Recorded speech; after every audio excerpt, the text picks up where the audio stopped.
Have you ever felt like you're not alone, even when there's no one else in the room? Have you ever woken up in the dead of night, heart pounding, convinced that something is watching you from the darkness? What if I told you?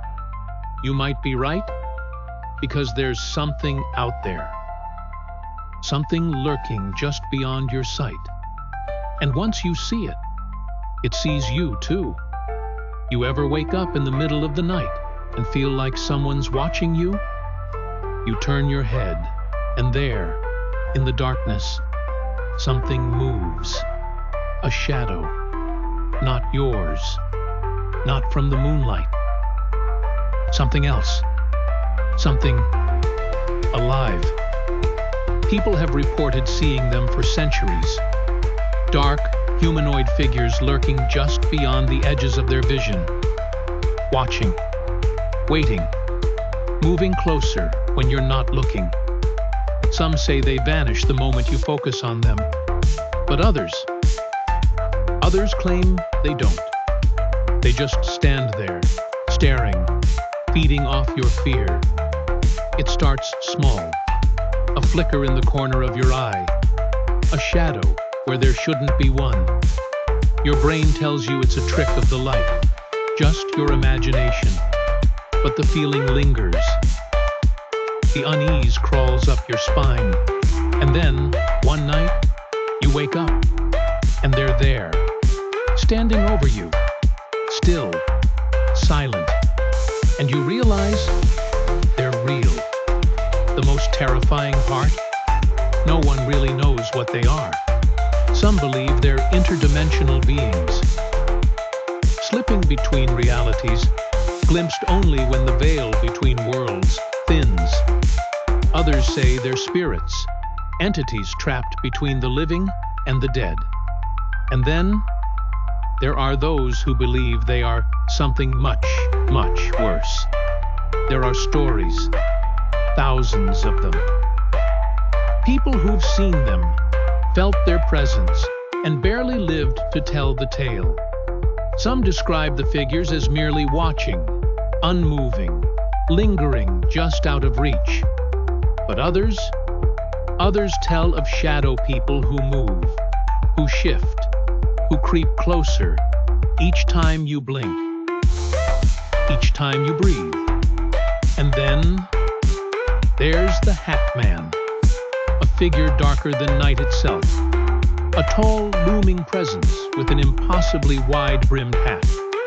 Those who see him describe the same thing, a suffocating weight in the air, a dread so thick it feels like you're being pulled into darkness itself. Some claim he comes during sleep paralysis, pressing down on their chest, whispering things they can't understand. Others say they wake to find him standing in their doorway, closer each time they close their eyes. Some say he's a collector of souls. Others believe he's an ancient entity, one that has existed long before humanity even learned to fear the dark. But no one who has truly seen him can ever forget him.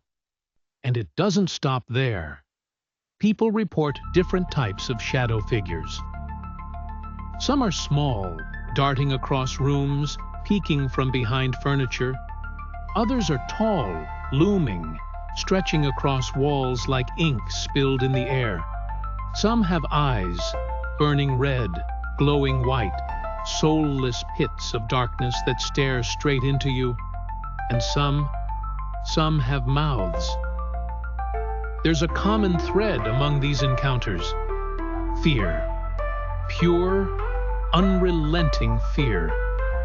Those who have seen them describe a sense of dread so intense, it feels like their body is screaming at them to run, even when they're paralyzed with terror. And sometimes, running isn't enough. People have reported waking up with scratches on their skin, bruises in the shape of fingers. Others speak of nightmares so vivid they wake up gasping for air, only to find the shadow still there, waiting, watching, smiling. And it's not just at night. Some have seen them in broad daylight, standing in doorways, walking down hallways, reflected in mirrors when no one else is around. They appear in homes, hotels, hospitals, even in the woods, where the trees cast shadows that move when the wind is still.